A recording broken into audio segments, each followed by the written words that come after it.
들어 기도드립니다. 아멘.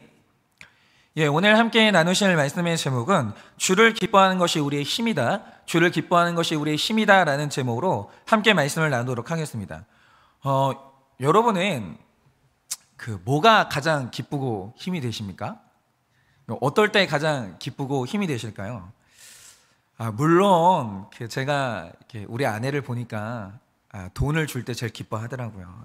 정말 기뻐하더라고요.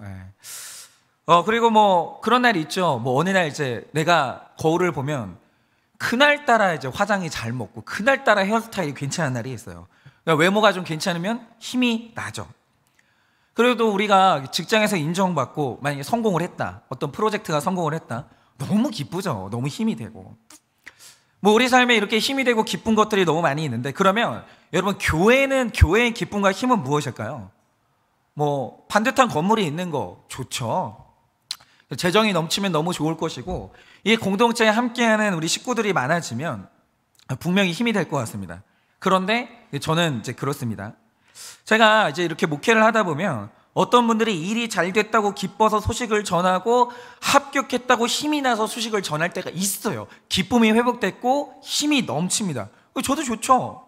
그런데 제가 이제 하나 딜레마가 뭐냐면, 그러니까 이게 이렇게 되는 일이 잘 안 돼요. 힘이 빠져요. 그래서 너무 힘들어요. 힘들어가지고 살려고 계속 예배를 나와요. 목장에 나오고. 그런데 성공하고 합격하면 그 다음부터 내 성공을 즐기고 세상을 즐기기에 바빠서 주일 성수가 뚝 끊어지는 분들이 있다는 거죠. 그러면 제가 그 성공과 합격을 기뻐할 수가 있겠습니까? 그게 기뻐할 만한 합격이고 기뻐할 만한 일이고 힘이 되는 일이겠냐 이거죠. 여러분, 성공과 합격 때문에 하나님과 멀어진다면 이런 거죠.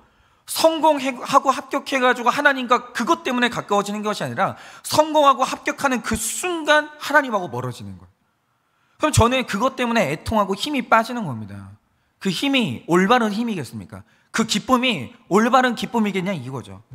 그런데 오늘 말씀을 보면 여호와를 기뻐하는 것이 우리의 힘이라고 그렇게 얘기를 하십니다. 그래서 오늘은 여호와를 기뻐하는 것이 우리의 힘이 무엇인지, 힘이라는 말의 뜻이 무엇인지 우리가 그것을 좀 묵상을 해보려고 합니다. 첫째로, 여호와를 기뻐하는 것이 우리의 힘이다. 이것은 말씀을 알아듣는 것이 기쁨이고 힘이라는 겁니다. 2절 3절입니다.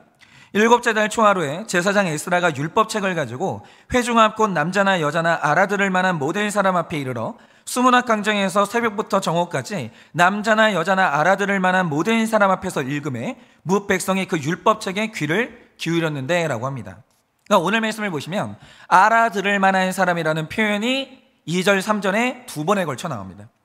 그러니까 오늘 말씀을 보면요, 본성에 거하는 자들의 계보를 전부 다 계수한 후에 백성이 수문학 광장에 모이기를 힘썼습니다. 근데 모여서 그들이 강하게 요청한 게 뭐냐면, 우리가 말씀을 알아야 되겠으니까 말씀을 알려달라는 거예요.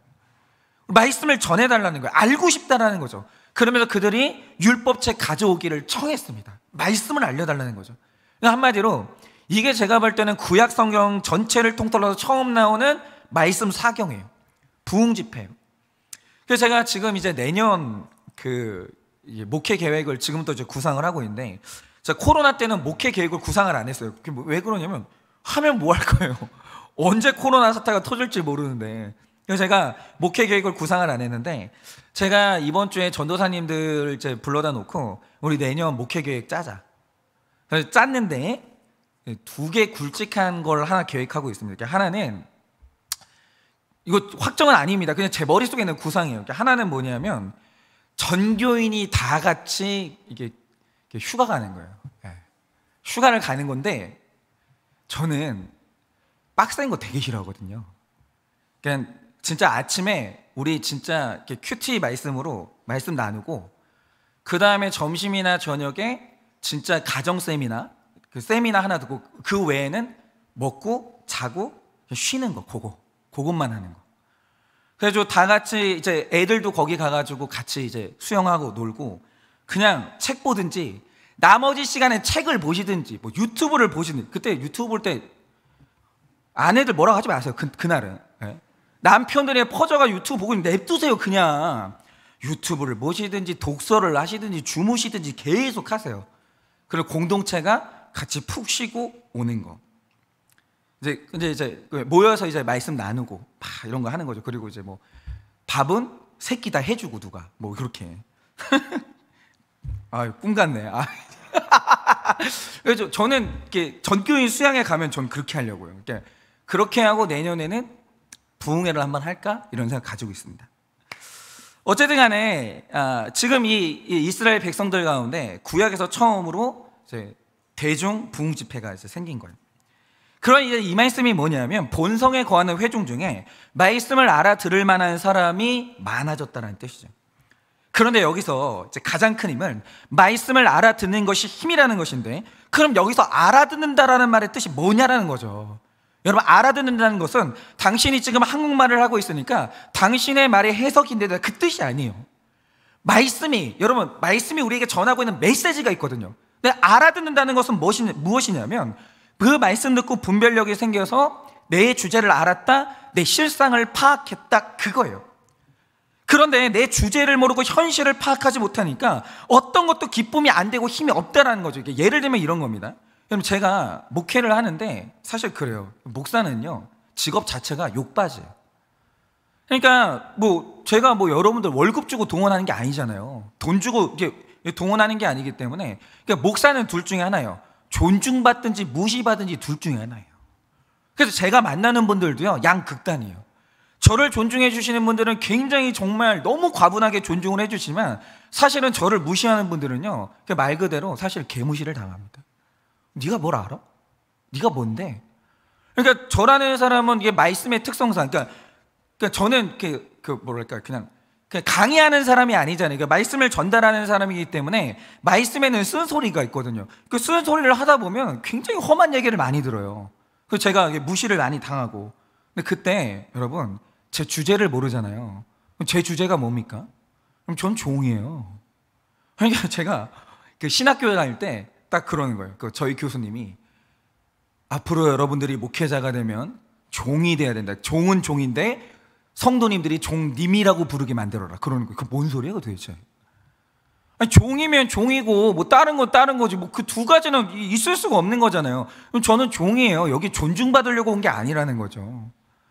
그리고 제가 여기 서 있는 것은 뭐냐면, 제가 여러분들 가운데 가장 뛰어나가지고 여기 선 게 아니에요. 알 수는 없지만 은혜를 가장 많이 받아가지고 선 거예요. 그러면 내가 내 주제를 알면 무시를 당하는 게 뭐가 이상해요? 그러니까 내가 내 주제를 알잖아요. 그러면 자존심 상할 일은 없어요, 사실. 그런데 내가 자존심이 상하는 이유가 뭐냐면 어느 날 주제를 잃어버리는 거예요. 주제 파악이 안 되니까 기쁨이 안 되고 힘이 안 되는 겁니다. 그러니까 은혜를 받았다는 것은 죄인된 내 주제를 알았다, 그 뜻 외에는 다른 뜻이 전혀 없어요. 반면에 성경 어디를 봐도 은혜 받았다는 말이 육적인 복을 뜻하는 구절은 단 한 구절도 없습니다. 단 한 구절도. 하나님의 말씀을 통해서 나 자신을 알고 내 실상을 파악하는 것이 은혜이고, 그게 능력이에요. 그게 능력이에요. 여러분, 디모데후서 3장 15절에서 17절 말씀을 보면 이렇게 말씀하고 있습니다. 또 어려서부터 성경을 알았나니 성경은 능히 너로 하여금 그리스도 예수 안에 있는 믿음으로 말미암아 구원에 이르는 지혜가 있게 하느니라. 모든 성경은 하나님의 감동으로 된 것으로 교훈과 책망과 바르게 함과 의로 교육하기에 유익하니 이는 하나님의 사람으로 온전하게 하며 모든 선한 일을 행할 능력을 갖추게 하려 함이라 라고 하십니다. 여러분, 성경은요, 하나님의 감동으로 된 책입니다. 그러니까 어린 사람, 늙은 사람, 남자, 여자를 불문하고 알아들을 만한 회중, 택자라면 차별 없이 감동이 임하는 책인 거예요. 제가 사역을 할 때 사역자들끼리는 아름아름 퍼져 있는 하나의 정설 같은 게 있어요. 그게 뭐냐면 청소년 사역은 설교가 안 중요하다는 거예요. 청소년들은 말씀 안 듣는다는 거죠. 그래서 청소년 사역에서 진짜 중요한 것은 뭐냐면 같이 놀아주는 거다, 같이 먹어주는 거다. 이게 청소년 사역이다. 이게 이제 아름아름 퍼져 있어요. 근데 저는 사역 시작할 때부터 1도 안 믿었어요. 아예 안 믿었어요, 그런 말. 왜 그러냐? 여러분, 제가 목사가 되겠다는 소원을 중학교 2학년 때 했거든요. 근데 중학교 2학년 때 왜 그 소원을 했냐? 제가 몇 번 말씀드린 것 같은데 지금도 일평생 못 잊어요. 그때 이제 부흥 강사님이 오셨는데, 여러분 아시죠? 그 당시에 부흥회를 하면요 3시간씩 했어요. 근데 제가 이제 그 중학교 2학년짜리가 부흥 강사님이 오셨다니까 참석을 한 거죠. 근데 딱 참석을 하고 앉았는데 갑자기 그 강사님이 끝났다는 거예요. 끝났대요. 언제? 왜? 왜 이렇게 빨리 끝나? 그리고 나서 제가 시간을 보니까 3시간이 지나가 있는 거예요. 말씀이 있잖아요. 너무 좋은 거예요. 그러니까 시간이 가는 게 너무 아깝고, 내일은 무슨 말씀 하실까? 내일은 어떤 내용일까? 중학교 2학년 때 그걸 처음 느꼈어요. 말씀의 은혜에 차별이 없다는 것을 그때 저는 체험했어요. 그래서 청소년들이 설교를 못 듣는다? 그건 설교자의 문제지 애들 문제가 아닌 거예요. 이거는 말씀은 능력이 있기 때문에 절대로 차별이 없습니다. 여러분, 그런데 하나님의 감동이 어려서부터 임하면 어려서부터 자기 실상을 파악하고 자기 주제를 알게 되는 거예요. 그런데 우리가 파악하게 되는 그 실상이 뭡니까? 성경은 우리 모두가 죄인이고 어려서부터 악하다라고 분명히 말해요. 여러분, 겉으로 보이는 성품이 착하고 공부를 잘한다고 해서 실상을 착각하시면 안 되는 거예요. 내가 어떤 직분을 받았다고 해서 실상을 착각하시면 안 됩니다. 여러분, 생각을 해보세요. 제가 자주 말씀드리잖아요. 인간은 착한 게 악한 거예요. 친절한 게 악한 거예요. 여러분, 인간은요, 자신한테 친절하잖아요. 남에게 악해요. 남에게 친절하잖아요. 자기를 자해해요. 인간은 모든 게 다 악해요. 제가 자주 말씀드리잖아요. 저희 아버지를 보고 깨달은 게 있어요. 이상하죠? 효도를 나쁘다고 하는 사람이 누가 있어요? 세상에서 제일 좋은 게 효도죠. 그런데 왜 효자랑 사는 아내들은 다 암 걸리죠? 죄송해요. 어쨌든 간에. 왜 효자랑 사는 아내들은 다 외롭냐고요? 왜?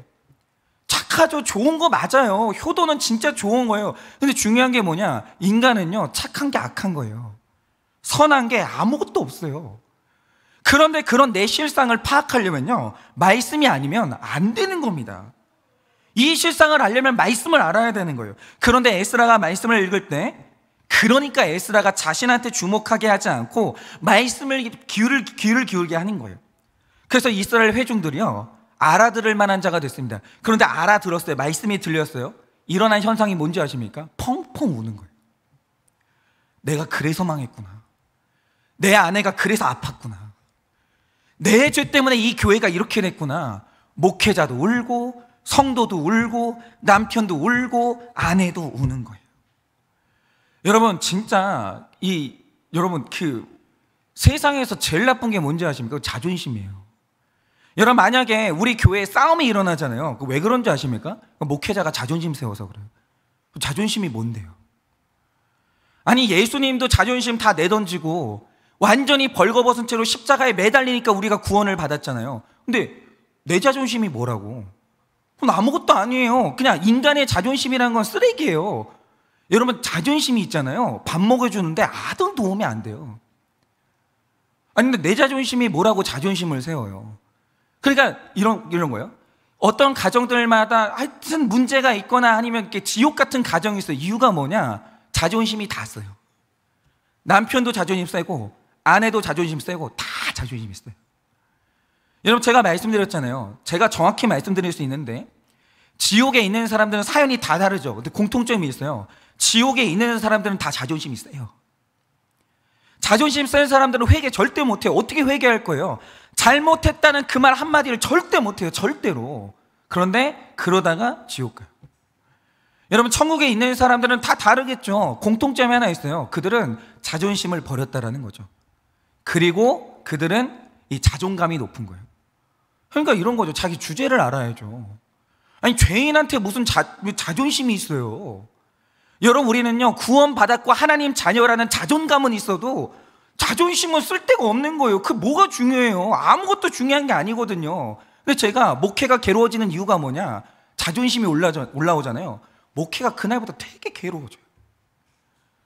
갑자기 어느 날부터 있잖아요, 목회에 만족이 없고 누가 한마디를 하잖아요. 다 걸리는 거예요. 왜 저렇게 얘기하지? 왜 저렇게 행동하지? 왜 나한테 저런 식으로 행하지? 자기 주제도 모르고 자존심 세우는 순간 인생이 있잖아요, 너무 괴로워지는 거예요. 그런데 오늘 말씀을 보면 백성들이 말씀이 들리고 실상이 파악이 되는 거예요. 그래서 어린아이들은 말씀을 알아듣습니다. 그런데 어른들이 말씀을 못 알아듣는 경우도 있었어요. 이런 말씀이라는 게 정말 신기한 게요, 제가 설교를 하면 가끔 이메일을 받습니다. 근데 중요한 건 말씀이 들려서 이메일을 주시겠죠? 근데 이메일을 주시는 분들이 너무 다양해요. 너무. 그러니까 저는 문화? 말씀이요 문화를 뛰어넘어요. 왜냐하면 말씀이 들리는데 미국에 사시는 분들도 이메일을 보낼 때가 있고, 싱가포르에 사시는 분들도 보낼 때가 있고, 그리고 독일에 사시는 분들이 보낼 때도 있는데, 경상도에 계시는 분들 보내주시고, 그리고 전라도에 계시는 분들 거짓말 아닙니다. 네. 보내주세요. 그런데 청년도 있고 애들도 있고 청소년도 있어요. 당연히 나이 드신 어르신들도 있어요. 완전히 차별이 없는 거예요, 하나님의 말씀은. 그러니까 어떤 때는 청년한테 말씀이 들리고, 어떨 때는 80 넘으신 어르신께서 죄를 봤다라고 하면서 계속 우시는 거예요. 전화통화를 하는데. 직분자에게도 말씀이 들리지만 교회를 얼마 다닌지 안 되는 초신자에게도 말씀이 들려서 죄를 보는 거예요. 이게 힘이에요. 이게 힘. 그런데 우리 가정에 왜 힘이 없냐, 기쁨이 없냐? 왜 우리 교회에 이 기쁨이 없고 목회자와 성도님들 사이 기싸움이 있고 왜 싸움이 일어나냐? 자기 주제가 파악이 안 되는 거예요. 내가 죄인인 걸 전혀 모르는 거예요. 그러니까 그런 일들이 일어난다라는 거죠. 그러므로 말씀이 안 들린다면 불평만 하지 마시고, 왜 나에게 말씀이 안 들리는지 이 문제를 심각하게 생각하셔야 돼요. 여러분, 말씀이 들려야 됩니다. 그래서 내 실상이 파악이 되고, 그래서 겸손해질 때 그때 힘이 생기고 기쁨이 회복된다라는 거죠. 적용 질문 드려봅니다. 나는 말씀을 알아들을 만한 회중입니까? 그러니까 요거 딱 던질 때 무슨 뜻인지 아셔야 돼요. 그러니까 나는 말씀을 알아들을 만한 회중입니까? 이렇게 말씀하시면 목사님 무슨 뜻인지 다 알겠어요. 이 말 뜻이 아닌 건 아시죠? 네. 그러니까 죄인된 내 실상이 파악이 되시냐, 그 뜻이에요. 말씀을 아무리 봐도 내 주제 파악이 안 되고 지식으로만 쌓여서 남을 정죄하고 판단하고 있습니까? 말씀을 아무리 봐도 내 주제 파악이 안 되고 지식으로만 쌓여서 남을 정죄하고 판단하고 있습니까? 내 부족함과 죄를 모르기 때문에 말씀이 안 들리는 것을 알고 있으십니까? 내 부족함과 죄를 모르기 때문에 말씀이 안 들리는 것을 알고 있으십니까? 둘째로, 말씀을 아무리 오래 들어도 기쁘고 힘이 납니다. 3절입니다. 수문학 광장에서 새벽부터 정오까지 남자나 여자나 알아들을 만한 모든 사람 앞에서 읽음에 무엇 백성이 그 율법책에 귀를 기울였는데 라고 합니다. 그러니까 이 말씀을 보면서 연구하면서 되는 교회, 성령이 역사하시는 교회의 특징들을 계속해서 이제 목회자들이 알아야 되는데, 말씀을 보니까 백성이 이제 말씀을 듣기 시작했는데 몇 시간을 들었냐? 새벽부터 정오까지 들었는데 이게 6시간이에요. 그런데 말씀을 알아듣는 사람들, 그러니까 내 죄가 보이고 그게 내 얘기인 줄 알아지는 사람은 설교가 아무리 길어도 불평하는 사람이 없었다는 거죠. 여러분, 열정이 있고 감동이 있으면 지루하지가 않은 거예요. 예를 들어서 연애를 하잖아요. 그러니까 사랑이 뭐냐? 저는 사랑이 이거라고 생각합니다. 사랑은 다른 게 아니고, 사랑을 하면 핸드폰이 뜨거워지는 거예요. 또 무슨 소리인지 모르시는구나. 네. 이게 연애를 딱 하잖아요. 솔직히 남자들은요, 그 집중해서 대화를 나눌 수 있는 시간이 20분이 채 안 돼요. 연애를 시작하지 않습니까? 그러면 1시간, 2시간 계속 이제 귀에 대고 이제 전화를 하는 거예요. 그것도 유통기한이 있긴 한데, 그러다 보면은 핸드폰이 진짜 뜨거워지거든요. 근데 요즘 스마트폰도 그런지 모르겠어요. 연애를 안 한 지가 너무 오래돼가지고. 어쨌든 간에 이 연애를 할 때 핸드폰이 뜨거워지죠. 저는 그것이 사랑이라고 생각합니다. 그러니까 이게 사랑을 딱 하잖아요. 그러면 시간이 가는 줄을 몰라요. 아무리 시간이 오래 지나도요, 그 사람이 더 알고 싶고 대화가 재미있고 시간이 진짜 빨리 갑니다. 그래서 예전에 이 연애를 할 때는 딱 그럼 같이 있고 싶잖아요. 그럼 일부러 되게 먼데 이렇게 버스를 타고 데려다 주는 거예요. 근데 그때는 버스가 200km로 달리는 것 같아요. 너무 빨리 가요. 왜 이렇게 빨리 가냐 이거죠.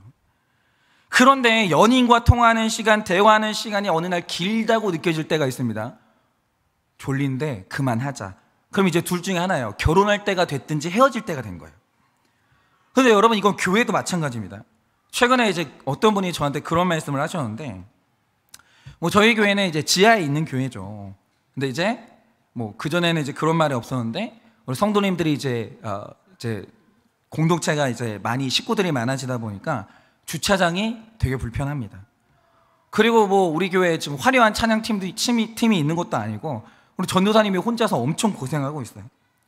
그리고 지금 제가 어저께 목장을 한다고 이렇게 딱 뵙고 가만히 보니까 다 멀어요. 다 멀어요. 근처 사시는 분이 없어요. 진짜 1시간 걸려서 오시는 분도 있고, 뭐 인천에서 오시는 분도 있고, 하남에서 오시는 분도 있고, 진짜 다들 엄청 멀어요. 엄청, 정말 몇 시간씩 이제 걸려서 이제 오시기 때문에 교회가 형태가 이상해졌어요. 그래서 이 형태에서는요, 말씀이 지루하잖아요. 올 수가 없는 교회. 말씀에 내가 은혜를 못 받으면 우리 교회는요, 올 수가 없는 교회. 그러나 말씀을 사모해서 모이면 하루 종일 있어도 그건 지루하진 않은 거예요. 뭐 지금도 그렇지만, 제가 이제 한일교회를 처음 왔을 때 주일 설교를 한 40분 정도 했거든요. 근데 이제 한 달 정도 설교를 하고 나니까 일부 성도님들이 난리가 나시는 거예요. 아니, 우리도 신앙생활 오래 해가지고 다 알아듣는데 왜 이렇게 설교를 길게 하냐고. 그분들도 아시는 거죠. 말을 빨리 하는데 40분 만에 끝나는 거면 느리게 하면 1시간도 된다는 거 아니에요. 왜 이렇게 설교를 길게 하냐고. 예배라는 게 약속된 시간이 있는데 왜 약속을 안 지키냐는 거예요. 근데 저는 그런 약속을 한 적이 없거든요. 근데 어쨌든 간에 약속 시간을 어긴다고 왜 이렇게 설교를 길게 하냐고 엄청 뭐라고 하시는 거예요. 진짜 저를 불러다 놓고요, 일단의 성도님들 이렇게 모여가지고 저를 불러다 놓고 앉아보라고. 젊은 사람이 왜 이렇게 말이 많냐고 그러면서 엄청 뭐라고 하시는 거예요. 근데 이게 말씀이 안 들린다는 말씀이잖아요. 그래서 제 마음이 너무 아프더라고요. 그래서 이제 제 말씀이 너무 길다, 이 피드백을 듣고 그 다음부터 제가 어떻게 했냐면 그 다음부터 설교를 더 길게 했지요. 근데 이게 누가 이기나 보자 이러면서 혈기가 나서 그런 게 아니고요, 너무 애가 타니까 그냥 이분들이 말씀이 안 들리시구나, 그러면 말씀이 들릴 때까지 해야지, 그러면서 계속했어요. 그래서 설교를 하다 보니까 설교가 길어졌는데, 초창기에 아침 예배 설교를 들어보신 분들은 아실 거예요. 제가 첫 해에는 아침 예배 설교를 15분 했습니다. 그 다음에는 25분 했습니다. 지금은 한 30분 정도 합니다. 그런데 아니나 다를까 말씀이 들리는 분들은 길게 안 느껴지시고, 설교를 올리면 왜 안, 그러니까 아침마다 30분 설교를 듣는다는 게 쉬운 건 아니잖아요. 그런데 안 올리면 왜 안 올리냐고 기다려주시고, 그러면서 계속 설교를 하다 보니까 4년이 지나니까 우리 교회 성도님들에 비해서 이 설교를 듣는 분들이 30배가 늘어났어요. 말씀은 점점 길어지는데 듣는 사람의 숫자는 늘어나는 거예요. 반면에 안 들리는 분들은 설교가 길다라고 하시다가 결국 교회를 떠나시더라고요. 그거는 이해가 됩니다. 안 들리면 방법이 없죠. 그럴 수밖에 없죠. 여러분, 바로 이겁니다. 말씀을 듣는 것이 우리의 기쁨이고 힘인데, 말씀이 들리면 지루하게 느껴지지 않는다라는 거죠. 그리고 그 말씀이 들리면 기쁨이 있는 거예요. 그런데 말씀이 안 들리면 그것이 우리의 힘이 빠지고 지루함이 되고 너무너무 힘들어지는 거예요. 그래서 말씀이 들리냐는 그 무엇보다 중요한데, 말씀이 들리면 아무리 길어도 그 말씀 가운데서 힘을 얻는 거예요. 적용 질문 드려봅니다. 예배가 기다려지고 말씀을 사모하십니까? 예배가 기다려지고 말씀을 사모하십니까? 예배가 지루하고 목장 모임이 너무 길어서 세련되지 못하다고 불평을 하십니까? 근데 제가 들어보니까 어떤 교회는요 외부 강사가 왔을 때 30분 되잖아요? 방송실에서 마이크를 꺼버린대요. 와, 진짜 그런 교회도 있다고 하더라고요. 그럼 저는 이제 중간도 못했는데 꺼지겠죠. 예배가 지루하고 목장 모임이 너무 길어서 세련되지 못하다고 불평을 하십니까? 연애를 하듯이 설렘과 열정으로 예배와 공동체를 기대하며 하나님의 말씀을 사모하십니까? 연애를 하듯이 설렘과 열정으로 예배와 공동체를 기대하며 하나님의 말씀을 사모하십니까? 셋째로 지도자를 존경하는 것이 여호와를 기뻐하는 것입니다. 그런데 지금 벌써 이거 딱 들으면 빈정상하시는 분들 있잖아요. 자기를 존경하라는 건가? 끝까지 들어보세요. 이게 아니니까. 4절입니다. 그때 학사 에스라가 특별히 지은 나무 강단에 서고 그의 곁 오른쪽에 선자는 마띠자와 스마와 아나야와 우리야와 힐기야와 마아세야요. 그의 왼쪽에 선자는 부다야와 미사엘과 말기야와 하슴과 하스바다나와 스가랴와 무술람이라 라고 했습니다. 오늘 이제 이스라엘 백성들이 말씀을 가르쳐 달라고 청하니까 에스라가 기다렸다는 듯이 앞으로 나왔습니다. 여러분, 지금 미리 얘기한 게 아니에요. 이스라엘 백성들이 어느 날 모이더니 말씀을 알려주십시오 라고 한 거예요. 그런데 에스라가 준비가 된 거예요. 실력이 있었던 거예요. 이런 날이 올 줄은 몰랐으나 날마다 말씀을 묵상하고 준비되어 있었기 때문에 그때 뒤로 빼지 아니하고 앞으로 나가는데 하나님의 율법이 술술술 나오는 거예요. 그러니까 이런 지도자를 만났기 때문에 이스라엘 백성들은 행복한 거예요. 지도자가 이래야 돼요. 말씀도 없으면서 존경해. 말도 안 되는 거예요. 준비도 안 돼 있으면서 그냥 개떡같이 말하면 찰떡같이 알아들어야지.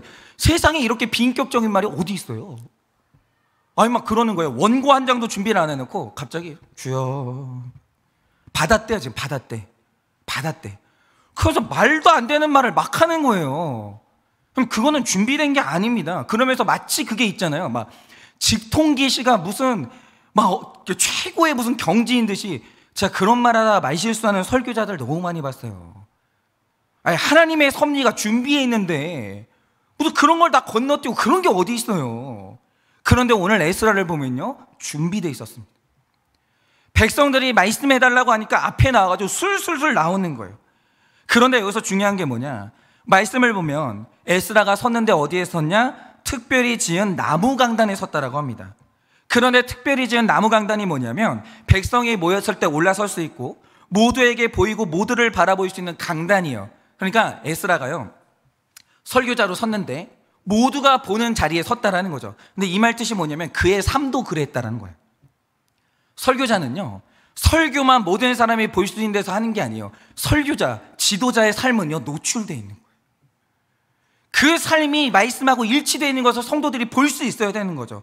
그래서 높은 강단이라는 것은 투명한 인생을 의미합니다. 여러분, 지도자는 준비된 사람이고 투명한 인생을 사는 사람이에요. 제가 사무실을 리모델링 할 때 정면에 우리 교회 오시는 분들은 이제 다 보이는데 이따신 벽면 하나 전체를 다 유리로 했습니다. 근데 이제 멋있어서 하려고 했을까요? 절대로 아닙니다. 왜냐하면 진짜 이 동네 이제 우리 아주머니들은, 아주머니 아저씨들은 특이해요. 이렇게 가다가 이러고 봐요. 진짜 그러다 저랑 눈이 계속 마주치는 거예요. 이러고 봐요. 이러고.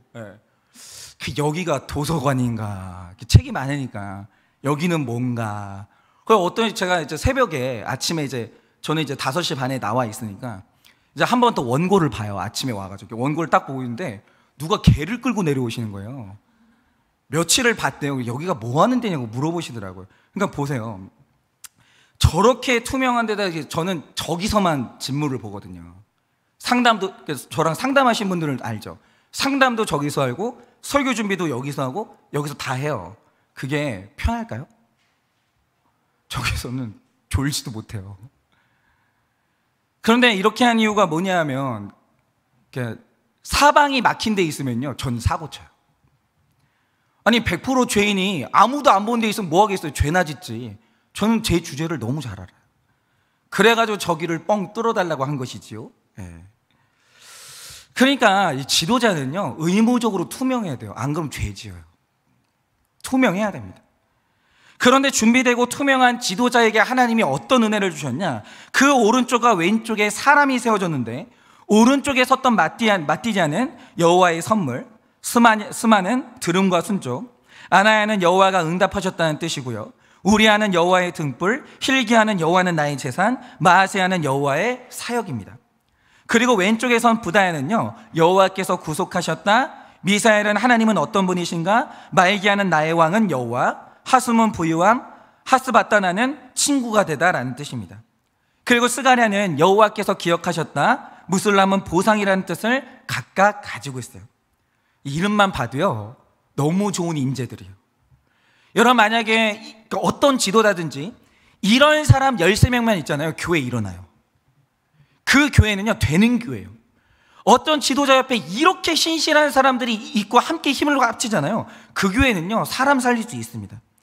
그러니까 이런 사람들이 에스라 옆에 섰는데 오른쪽에 6, 왼쪽에 7, 총 13명이 버티고 있는 거예요.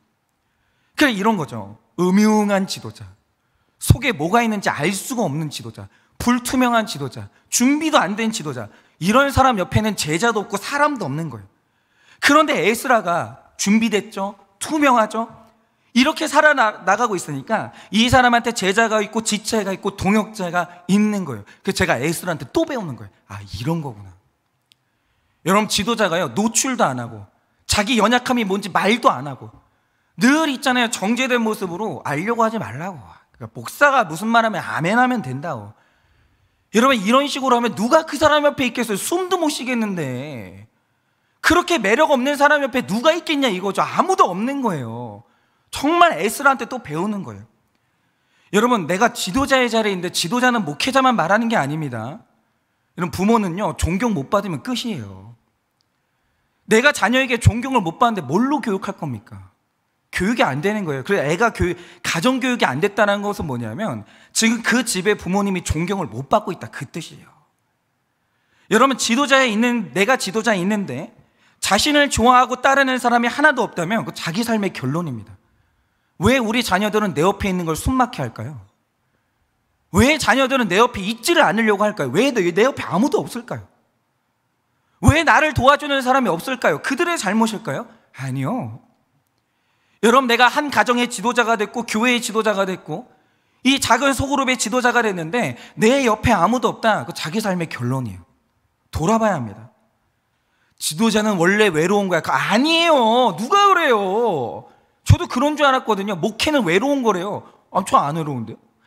이렇게 말하면 또 자기가 또 에스라라고. 그건 아니고. 예. 죄송해요. 정말 제가 잘 설교를 잘해야 되는데 그런 뜻은 아니고요. 제가 공동체를 이루고, 그러니까 제가 어저께도 이제 어떤 목장 탐방을 했어요. 그러니까 설교를 준비를 하다 보니까 설교 준비가 다 끝났는데 목장이 하고 있더라고요. 뭐 하겠어요? 심심한데 목장이나 들어가지. 그 목장이 너무 재밌거든요. 들어가가지고 저도 제 얘기를 하는 거예요. 제 힘든 얘기하고 어려운 얘기하고. 그래서요, 안 외로워요. 성도님들이 저를 껴주시더라고요. 저를 껴주시더라고요. 밥도 주고. 목장이 제일 좋아. 하여튼 밥도 주고요. 예.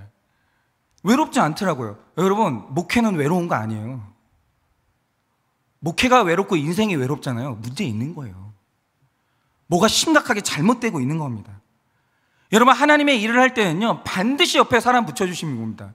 그래서 제가 처음에 한일교회를 왔는데 제가 자주 말씀드렸잖아요. 식사를 해요. 그래서 제가 밥 먹어야지 그러고 딱 앉았는데 다 도망가는 거예요. 깜짝 놀랐어요. 좀 나 뭐 잘못했나? 내가 뭐 잘못됐구나. 그래가지고 그냥 막 진짜 제가 쫓아다니면서 어디 도망가지 말라고 막. 그러니까 누가 내 옆에 없잖아요. 목회가 잘못되고 있는 거예요. 사람들이 슬금슬금 저를 피하면서 있잖아요. 성도님들이 저랑 얘기를 안 하려고 하잖아요. 존중받고 있는 게 아니라, 카리스마가 있는 게 아니라 잘못된 거예요. 아주 잘못된 거예요.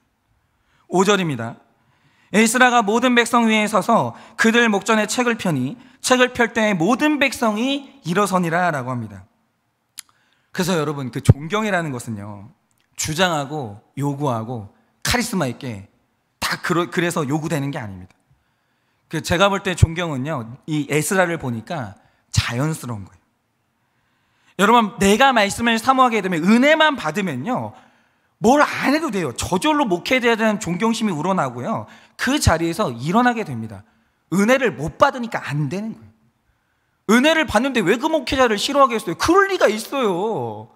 은혜를 못 받는 게 모든 문제의 원인이에요. 여러분, 목회자가 영향력을 끼치는 것은요, 그의 인격 때문이 아니라 말씀의 권위 때문이에요. 그래서 말씀이 준비되지 않은 목회자는요, 아무리 인격이 훌륭해도 교회와 공동체를 약화시킬 수밖에 없습니다. 저는 이게 명확한 사람이에요. 이런 거죠. 제가 이거 자주 드리는 말씀인데 여러분도 한번 선택을 해보세요.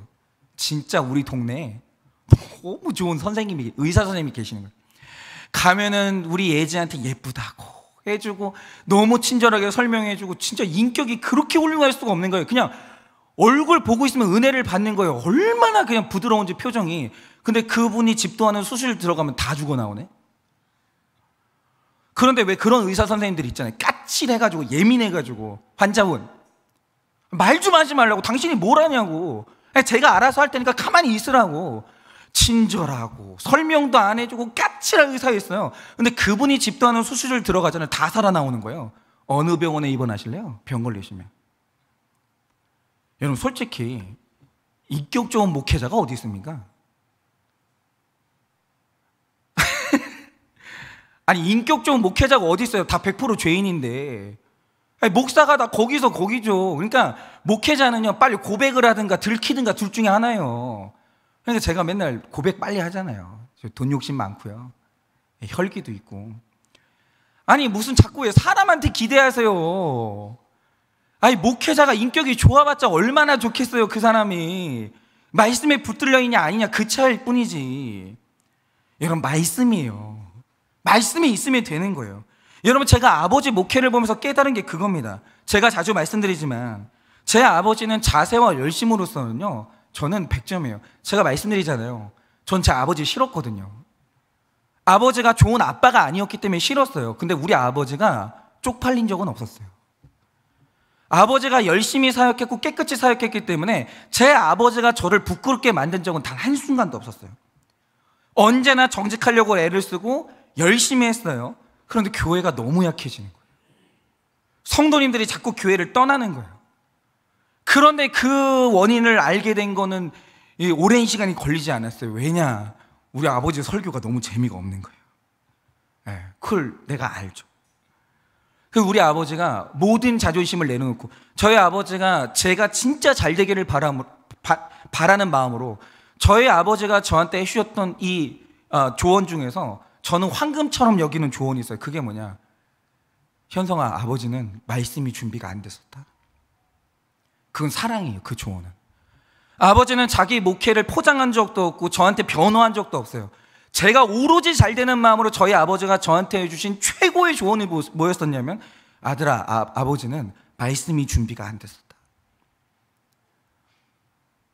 그걸 제가 알게 된 거예요. 여러분, 그러니까 지도자에게 말씀이 없으면요, 교회가 영적으로 굶어서 힘이 없어지는 거예요. 그런데 성도님들이 말씀이 없어가지고 배고픈 시간이 계속되잖아요. 목회자가 미워요. 그런데 성도님들이 착해가지고요, 목사를 미워하면서도 죄책감이 드는 거예요. 그러니까 말씀이 없는 교회는요, 여러 가지 문제가 생기는 거예요. 배고프죠? 그러니까 목회자가 밉죠? 근데 목회자를 미워하는 내 마음이 너무 죄책감이 시달리죠? 교회에 있으면 지옥인 거예요. 만악의 근원이 뭐냐? 말씀이 없는 거예요. 목장도 마찬가지입니다. 목장에서 쓸데없이 딴 거 하지 마세요. 여러분, 우리 목원들이 왜 오는지 아십니까? 그 목자님 있잖아요. 부동산 뻥튀기 한 거 그거 들으려고 오는 게 아니에요. 목원들이 오시는 이유가 뭐냐면 말씀 들으려고 오는 거예요. 만담하려고 오는 게 아니라. 여러분, 제가 성도님들 얘기를 들어보면요, 만담을 한 2시간 재미있게 나눠요. 그 집에 갈 때 무슨 생각 드는지 아십니까? 내가 여길 왜 오지? 아니, 재미있는 얘기면요, 안 믿는 사람하고 더 재밌게 해요. 진짜 재미있는 얘기는요, 술 마시면서 하는 얘기예요. 아니, 교회를 와가지고 뭐하러 만담을 해요? 내가 그럼 뭐 올 이유가 뭐가 있어요? 성도님들이 교회를 굳이 오시는 이유가 뭐냐? 하나님 알고 싶고 말씀 듣고 싶어서 오는 거예요. 딴 거 하지 마시라니까요. 그러니까 우리가 지도자가 된다는 것, 부모가 되고, 그래서 내 자녀를 구원으로 이끌고 목자가 되고 담임 목사가 된다는 것은 첫째도 둘째도 말씀이라는 게 뼈에 새겨지는 거예요. 말씀입니다. 그런데 우리 성도님들이 말씀의 은혜를 받으면요, 그 말씀 때문에 저절로 존중이 되고, 자녀들은요, 내가 말씀대로 투명하게 살고 말씀으로 자녀들을 가르치면요, 반드시 자녀들은 고개 숙입니다. 제가 제 아버지한테 고개를 끝내 숙였듯이 반드시 자녀들은 고개를 숙여요. 여러분, 정말 인간적으로 자란 자녀들은요, 거미예요, 거미. 여러분, 거미가 어떻습니까? 어머니가 배 아파 열심히 품어가지고 배 아파가지고 거미를 낳잖아요. 거미가 나중에 엄마를 뜯어먹어요. 그게 자연의 섭리예요. 여러분, 말씀이 없는 자녀는 100% 죄인이기 때문에 반드시 마지막에는 이 부모의 가슴에 상처를 내고야 말아요. 말씀을 모르잖아요. 말씀을 알아야 효도를 받는 것이, 존중을 받는 것이지, 말씀을 모르는 자녀가 효도를 한다? 전 그런 거 절대 안 믿습니다. 절대로. 이것이 목사에게만 국한된 얘기가 아니죠. 여러분이 부모로서 말씀으로 신뢰를 주지 못한다면 자녀에게 아무리 큐티를 하라고 해도 자녀들은 절대 말씀을 듣지 않습니다. 6절입니다. 에스라가 위대하신 여호와를 송축하며, 하나님 여호와를 송축하며 모든 백성이 손을 들고 아멘 아멘 하고 응답하고 몸을 굽혀 얼굴을 땅에 대고 여호와를 경배하니라. 여러분, 저도 에스라한테 지금 배우고 있는 건데, 에스라가 자신을 나타내지 않고 하나님을 송축합니다. 그런데 이게 감동이었던 거예요. 백성들은, 지도자가 자기를 하나도 주장하지 않는 거예요. 오직 하나님께만 영광 돌리는 것을 보면서 백성들이 에스라한테 신뢰를 보내는 거예요. 그리고 다 같이 손을 들고 아멘으로 응답합니다.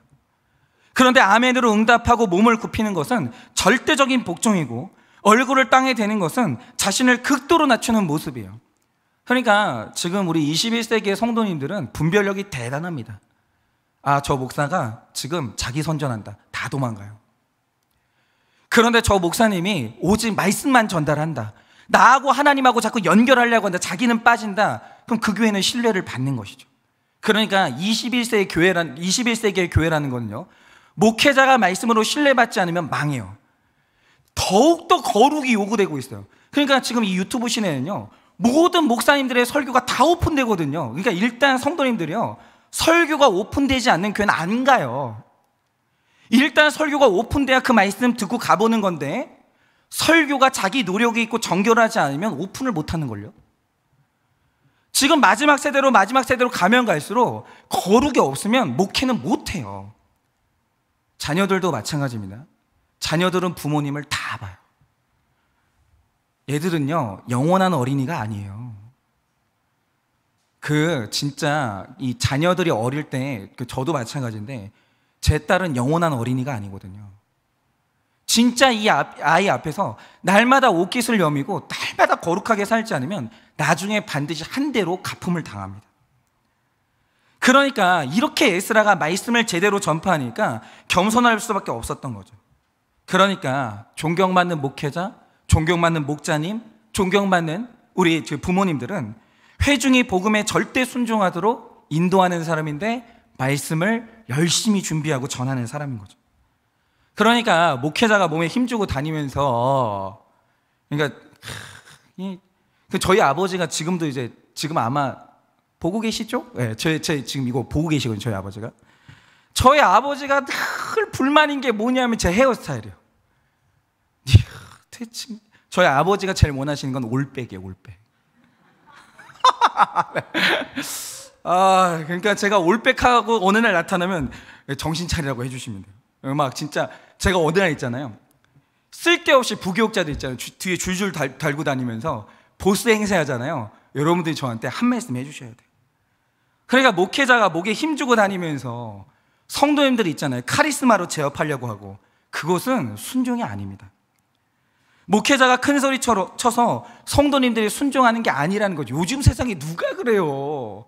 안 나가고 말지 그 교회에. 아이고. 그러니까 아직도 있잖아요, 20세기를 사는 거예요. 내가 무슨 목회자한테 잘못하면 저주받아. 누가 요즘 그런 말을 믿어요? 그게 아닌 걸 우리 다 알죠. 그게 아니라는 거죠. 여러분, 내가 어떤 사람을 용서하지 못하고 내 욕심을 내려놓지 못했는데 하나님의 말씀을 듣고 용서하게 되고 내려놓게 되었다면 그것 때문에 신뢰하게 되는 겁니다. 그러니까 목회자는요, 대접해달라, 대우해달라, 존중해달라 말할 게 아니고 말씀만 부지런히 전하면 되죠. 그분이 은혜 받으면 알아서 순종합니다. 알아서 순한 양이 되는 거예요. 알아서. 그리고 그 말씀을 전해준 목회자를 신뢰하고 존경하게 되는 것이죠. 이것이 절대적인 순종입니다. 그래서 말씀이 제대로 전해지는 교회는요, 말씀이 왕노릇하는 교회는 그래서 평안한 거예요. 문제가 없어요. 그리고 이런 공동체는 영적인 회복과 더불어서 육적 회복도 반드시 일어나게 되어 있습니다. 그러니까 이제 교회가 이런 거죠. 우리 교회가 병들었다? 그 사인이 뭐냐면 성도님들이 맨날 목회자가 걱정되는 거예요. 에휴, 우리 목사님 천국 가셔야 되는데. 그럼 이제 뭐 문제 생긴 거예요. 성도님들이 교회 걱정을 자꾸 하는 거예요. 우리 교회 어떻게 하지? 어떻게 하지? 그 교회는 병든 거예요. 그런데 성도님들이 밖에서 고난 당하다가도 목회자를 만나고 목자님을 만나고 그리고 우리 교역자들을 만나면 문제가 해결되고, 밖에서 상처받았다가도 교회 모임에 회복이 되고, 그러면 그 교회는 당연히 존중이 되는 것이죠. 7절입니다. 예수아와 바니와 세레바와 야민과 아쿠과 사부대와 호디아와 마아세야와 그리다와 아사랴와 요사박과 하난과 블라야와 레위 사람들은 백성이 제자리에 서 있는 동안 그들에게 율법을 깨닫게 하였는데 라고 합니다. 자, 에스라가 여호와 하나님을 찬양했습니다. 그리고 말씀을 선포했어요. 그런데 사실 말씀을 듣는 수준이요, 다 다릅니다. 모두가 다 잘 듣는 건 아니에요. 그러니까 어떻게 했냐, 레위와 그 밖의 사람들이 제자리에 서 있는 백성들에게 다가가서 율법의 뜻을 또 깨닫게 해주는 거예요. 이 말씀을 너한테 어떻게 적용해야 되냐 하면, 이 말 뜻이 뭐냐면, 이러면서 밑에 있는 그 제자들이 또다시 소그룹으로 나아가는 거예요. 이게 바로 목장이에요. 이게 목장은 뭐냐면, 우리 목자님들이 저하고 완벽하게 말씀을 공유한 다음에, 근데 또 이 말씀이 이해 안 될 수 있잖아요.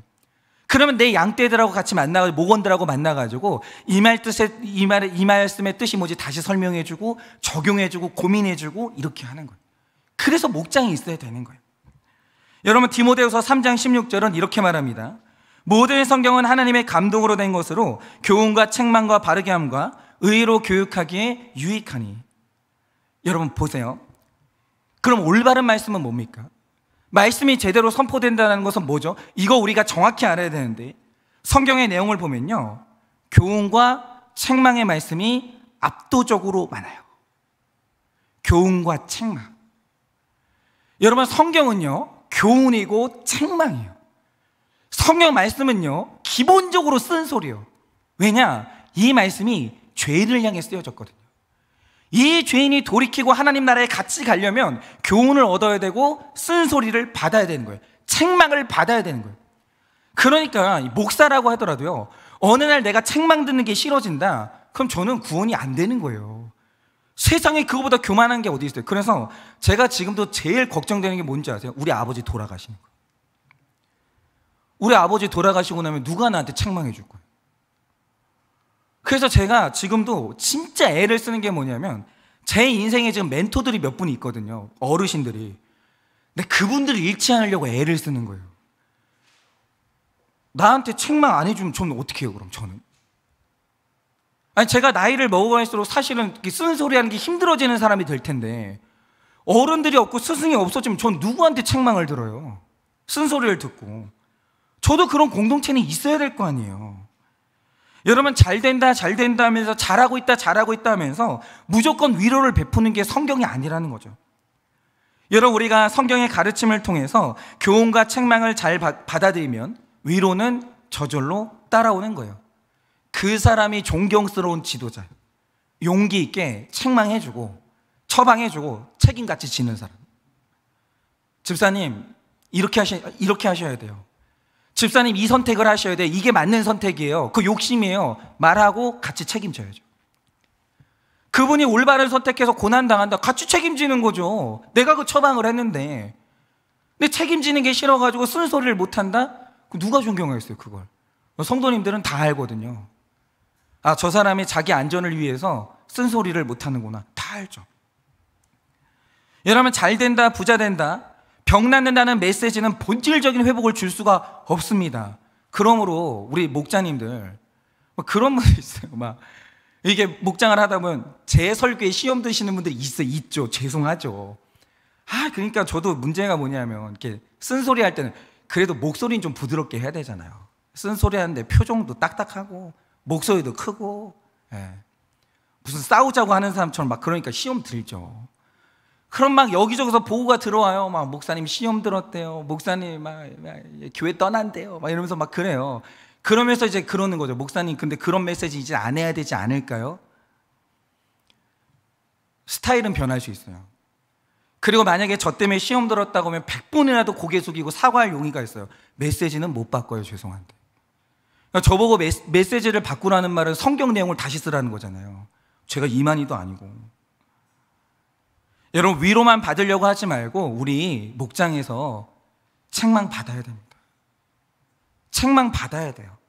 인간적인 책망이 아니라 하나님께로부터 오는 책망을 받고 그 말씀으로 나 자신을 돌아보면 막힌 것이 뻥 뚫리는 듯한 위로를 받게 되는 거예요. 하지만 아직 어리고 인간적인 가치관으로 꽉 찬 사람에게는 성경의 책망이 불편할 수 있죠. 그렇죠. 그러니까 결혼 생활이 너무 힘들어서 찾아왔는데 제일 듣고 싶은 말이 뭐겠어요? 그래, 하나님도 집사님의 이혼은 인정해 주셔. 어떻게 살아 그거를. 이혼해. 아이고 그냥 하나님이 위로해 주실 거야. 이러면 얼마나 좋겠어요. 근데 우리 교회 오면 그러지 않거든요. 살아야죠. 이혼하지 말라고. 그럼 화가 나죠. 그러면 화가 나면 여러분 우리 목자님들이 위로해 주세요. 얼마나 힘들겠냐고. 진짜 말씀대로 사는 거 진짜 너무 힘들거든요. 진짜 이혼하고 싶죠. 왜 안 하고 싶어요? 그런데 하나님이 책망하시잖아요. 그러면 목자님들은 위로해 주세요. 그러나 이 책망의 말씀을 끝까지 듣고 같이 가는 거예요. 8절입니다. 하나님의 율법책을 낭독하고 그 뜻을 해석하여 백성에게 그 낭독하는 것을 다 깨닫게 하니 라고 합니다. 여러분 존경받는 지도자는요 율법을 잘 낭독해야 됩니다. 근데 이 낭독한다는 말의 진짜 뜻이 뭐냐면 숨기지 말라라는 거예요. 우리 목자님들 자신감 가지세요. 이것 때문에 그냥 또 떠나지 않을까? 그냥 그건 제가 책임질 테니까. 다만 교만하게만 하지 마세요. 무슨 너보다 잘난 내가 못난 너를 가리킨다 이런 태도만 없으면 돼요. 겸손하게. 그러나 율법책을 뚜렷하게 낭독한다는 것은 명확하게 선포하는 거예요. 숨기지 않고. 그렇게 가는 교회에 하나님께서 반드시 복을 주시고 진정한 문제 해결을 주실 줄 저는 확실히 믿습니다. 적용률만 드려봅니다. 준비된 인생, 투명한 삶으로 말씀을 전하고 있으십니까? 준비된 인생, 투명한 삶으로 말씀을 전하고 있으십니까? 이런 거죠. 그런 거 있잖아요. 갑자기 어느 집에 갔는데 갑자기 안 그러던 애가 갑자기 엄마 오늘 말씀이 뭐였어? 그럼 나와야죠. 나와야죠. 언제든지 나눌 이 말씀이 준비되어 있냐 이겁니다. 직분은 좋아하면서 내 수치와 약점은 꽁꽁 싸매고 있지는 않으십니까? 직분은 좋아하는데 내 수치와 약점은 꽁꽁 싸매고 있지는 않으십니까? 성경 말씀과 설교를 가족과 이웃에게 해석해주는 실력이 있습니까? 성경 말씀과 설교를 가족과 이웃에게 해석해주는 실력이 있으십니까? 마지막 넷째로 내 죄를 깨닫는 것이 여호와를 기뻐하는 것입니다. 9절입니다. 백성이 율법의 말씀을 듣고 다 우는지라. 총독 느헤미야와 제사장 겸 학사 에스라와 백성을 가르치는 레위 사람들이 모든 백성에게 이르기를 오늘은 너희 하나님 여호와의 성일이니 슬퍼하지 말며 울지 말라 하고. 여러분 이 백성들이 말씀을 너무 잘 들었어요. 말씀을 듣고 울기 시작하는데 우리가 그래서 망했구나.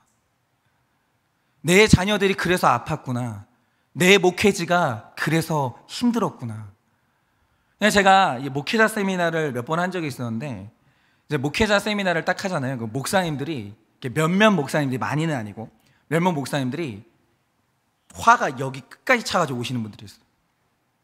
이제 교회가 이렇게 목회자하고 성도님들하고 싸움이 일어난 거죠. 이 사람들 내가 어떻게 제압할까 막 고민하다가 어느 날 죄를 보게 해준다는 거예요. 세미나에. 그래, 이거다. 내가 이 스킬을 배워가지고 내가 모조리 너희 죄를 보게 만들어주마. 그러면서 이제 오시는 거예요. 오셔가지고 그들이 자기 죄를 보는 거예요.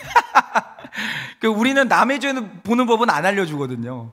자기 죄 보는 법만 알려주거든요. 오셔가지고 목사님들이 남의 죄 보게 해주려고 했다가 자기 죄를 보고 엄청 우시는 거예요. 제가 돈 욕심을 그렇게 냈다고. 제가 성도님들이 힘들다 하는데 제가 그렇게 찍어 눌렀다고. 내가 완전히 나의 야망으로 이 교회를 목회했다고 그러면서 펑펑 우시는 거예요. 이게 뭐냐? 말씀이 들린 거예요. 여러분의 설교 말씀을 듣고 눈물을 흘려본 적이 언제십니까? 눈물이 안 나는 이유가 뭐냐면 여전히 내가 안 보이는 거죠. 다른 사람이 보이는 거죠. 여러분, 신앙생활에는 반드시 지식이 필요합니다. 그런데 그 지식이 하나님 나라의 바른 복음이라면 바른 감동을 일으켜서 감정은 움직입니다. 근데 말씀을 심정적으로 듣지 않고 머리로만 듣게 되면 변화가 없는 거예요. 그리고 변화가 없으면요, 찔림이 없습니다. 물론 감정대로 오는 것이 신앙의 전부는 아니에요. 그러나 진리를 바르게 이해하면 건강한 감정이 뒤따르고 정죄 때문에 애통한 것이 아니라 죄에 대한 애통을 하게 되는 거예요. 여러분, 하나님 앞에서 회개와 감사로 우는 사람은요, 무거운 짐을 다 벗은 것처럼 기쁜 삶을 살 수 있습니다. 그러니까 저 자신도 그렇고 제가 많이 본 바가 뭐냐면 자기 죄를 본 사람들은 비로소 얼굴이 환해져요. 그러니까 내가 회개를 하고 끝내면 얼굴이 환해지는데 문제는 이 세상에 있지도 않은 아버지를 원망하고 목회자를 원망하고 변하지도 않은 게 교우들을 계속 원망하잖아요. 일평생 얼굴이 환해질 수가 없어요. 근데 이 모든 게 나 때문이었구나, 내 문제였구나, 회개하면 그때부터 얼굴이 환해지는 거예요. 여러분, 삶이 변하지 않는 것은 진짜 회개가 없기 때문이에요. 우리 교회는 남을 보는 교회가 아니에요. 나만 보는 교회죠. 제가 보면요, 정말 회개해서 우는 분들이 있거든요. 그런데 그런 분들이 교회를 떠날 때는 얼마나 얼굴이 환해지는지 모릅니다. 10절입니다. 느헤미야가 그들에게 이르기를 너희가 가서 살찐 것을 먹고 단 것을 마시되 준비하지 못한 자에게는 나누어 주라. 이날은 우리 주의 성일이니 근심하지 말라. 여호와로 인하여 기뻐하는 것이 너희의 힘이니라 하고, 바로 이겁니다. 회개하고 먹었다는 거예요. 이게 최고죠. 회개하고 회개하고 내 마음에 맺힌 것이 다 뚫렸으면 이제 마음껏 축제를 하는 거예요. 그게 진짜 축제예요. 회개도 없고 죄를 본 적도 없는데 왜 축제를 하고 있어요? 근데 교회의 진정한 축제는 뭐냐? 어떤 사람이 죄를 보고 구원받았으면 그때부터 축제가 시작되는 거예요. 여러분, 스카펙 박사는 한 분야의 전문가가 되는 것은 그만큼 성장했기 때문에 즐거운 일이라고 했습니다. 그러나 무엇보다 즐거운 것은 하나님을 알고 나를 아는 거예요. 하나님을 알고 나를 아는 거예요. 그래서 제가 한 번은 저희 목장에 이제 굉장히 아끼는 부부가 있는데 이제 힘들죠. 부부 생활이 너무 힘들죠. 그래서 제가 적용 숙제를 내준 게 뭐냐면 아내한테는 남편이 뭐가 힘들지 10개 써가지고 주일 저녁까지 보내라고. 그리고 남편한테는 아내가 도대체 뭐가 힘들지를 깊이 고민해가지고 주일 저녁까지 다 저한테 보내라고. 근데 두 분이 다 저한테 이제 보내주셨거든요. 고민을 엄청 하신 거예요. 진짜 아내도 내 남편이 그동안 뭐가 힘들었을까? 하나부터 10까지 정성을 다한 게 느껴져요. 고민을 한 거예요. 그럼 내 남편이 이게 힘들었겠다. 그리고 남편분도 정말 고민을 한 거예요. 그리고 1번부터 10번까지 내 아내가 이렇게 힘들었겠다. 내가 내 아내를 이걸로 힘들게 한 거구나. 이거를 쭉 적어서 보낸 거예요. 그리고 그 다음부터 훨씬 더 좋아졌다는 얘기를 들었거든요. 여러분, 나를 아는 거예요. 그리고 나서 여호와를 기뻐하는 것이 우리의 가장 큰 힘이 된다는 거예요. 여호와를 기뻐하고 관계가 회복되기 위해서는 말씀을 알아듣는 회중이 돼야 되고 내 죄를 봐야 돼요. 여러분, 이것만큼 중요한 게 없는 거예요. 여러분, 마지막으로 공동체 고백입니다. 저는 믿지 않는 집안의 6딸 중에서 넷째로 자랐습니다. 아들이 없다는 이유로 아버지는 격일로 집에 들어오시면서 두 집 살림을 하셨고, 저 역시 그런 아버지를 자연스럽게 여기면서 살았습니다. 근데 이 집의 딸들이 얼마나 가슴이 아플까요? 나는 딸이라 우리 아버지한테 기쁨을 주지 못했지. 그래, 우리 아버지가 아들 낳을 수 있다면 두 집 살림할 수 있지. 그럼 이 딸들이 얼마나 아프겠어요, 가슴이. 대학을 졸업하고 어머니가 암으로 돌아가셨는데, 공포에 질린 임종을 목격한 후에 귀신이 꿈에 보였고 불면증에 시달렸습니다. 아버지가 두 집 살림이 합쳐지면서 아버지가 새어머니와 잘 사는 모습을 보는 것도 너무 고통스러웠습니다. 막 생각만 해도 지옥이네. 그 고통을 피하려고 나를 좋아해주는 사람이 있으면 무조건 결혼하려고 했고, 소개로 만난 남편과 결혼을 했습니다. 보살로 불리던 시어머니는 가정의 법이었고 돈을 제일로 하시는 분이었습니다. 저에게 생활비를 주지 말라고 남편을 가르쳤고, 어떤 수를 써서든 돈만 벌어오면 된다라고 하셨습니다. 남편은 남편대로 골치 아픈 집에 들어오기 싫다며 대놓고 도박에 빠졌습니다.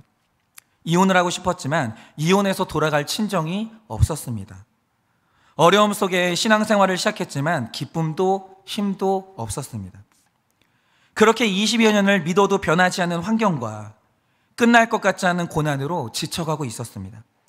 그러나 교만한 저는 그럴수록 망하는 건 있을 수가 없는 일이라고 하면서 이스라엘이 멸망하기 직전에 성전 안에서 담모스를 위해서 기도하고 동방 태양신을 위해 향해 기도했듯이 더 열심히 성경을 읽고 전도하고 봉사에 힘을 썼습니다. 그러니까 목회자가 이걸 분별해야 되는 거예요. 믿음이 아니라 야망으로 성경 읽고 전도하고 봉사에 힘쓸 수 있는 겁니다. 그러면서 돈을 벌게 해달라고 부르짖었습니다. 결국 주식과 다단계에 손을 대었고 조롱과 수치 가운데 망하게 되었습니다. 모든 것을 잃고 망하고 나니 저에게도 말씀이 들렸습니다. 겉으로는 성전에 앉아 있어도 속은 썩은 것들로 가득한 내 모습을 깨닫게 되었습니다. 100% 죄인인 나 때문에 남편과 시어머니가 수고한 것을 알게 되었습니다. 제가 말씀을 알아들을 만한 사람이 되고 예배가 회복되니 용서하지 못하는 가족의 구원을 위해서 기도하게 되었습니다. 말씀을 사모하고 영적으로 회복되니 육적인 환경도 회복해 주셨습니다. 하나님께서 남편을 도박 중독에서 해방시키시고 60이 다 된 나이에 지방에 일자리를 주셨습니다. 진짜 엄청난 회복이죠. 여성들은 그렇다면서요. 주말 부부가 일주일 내내 지방에서 돈 벌고 돈 따박따박 갖다 주고 주말에만 오는 게 최고라면서요. 하여튼 그렇게 되셨대요. 그런데 얼마 전 남편이 실직하여 집에 돌아오게 되었습니다. 처음에는 목장과 교회를 섬겨야 되는데 남편이 올라오면 어떻게 챙겨주나 하는 생각에 반갑게 맞이하지 못했습니다. 다른 사람을 살려야 된다는 허울 좋은 명분을 가졌지만 그러나 하나님은 속지 않았습니다. 더운 여름에 좁은 집에서 내 식구가 살 생각을 하니 불편했고 삼시세끼를 차려야 되는 부담 때문에 그래서 남편을 반기지 못했던 것입니다. 하나님이 기쁨이시고 힘이신데 육신이 편한 것만을 생각한 저의 악을 고백하며 눈물로 회개했습니다. 하나님께서는 저의 회개를 기쁨으로 바꿔주셨고 전도축제에 남편이 참석하여 영접 기도까지 하는 은혜를 주셨습니다. 지금까지 모든 일은 오직 하나님의 은혜입니다. 이제 남편도 말씀을 알아듣는 회중이 되어 부부 목장에 함께 나갈 수 있기를 기도합니다. 처소에 서 있는 백성에게 말씀을 풀어주던 레위인들처럼 저도 남편을 위해 말씀을 풀어주며 진심으로 섬기기를 기도합니다 라고 하셨습니다. 마지막 적용 질문 드립니다. 나의 눈물은 내 열심에서 나오는 눈물입니까? 감정에서 나오는 눈물입니까? 나의 눈물은 내 열심과 감정에서 나오는 눈물입니까? 아니면 말씀에 반응하고 흘리는 회개와 감사의 눈물입니까? 아니면 말씀에 반응하고 흘리는 회개와 감사의 눈물입니까? 하나님 안에서 참된 눈물을 흘릴 때 그것이 힘이 되고 기쁨이 되는 것을 경험하십니까? 하나님 안에서 참된 눈물을 흘릴 때 이것이 힘이 되고 기쁨이 되는 것을 경험하십니까? 이 시간에 우리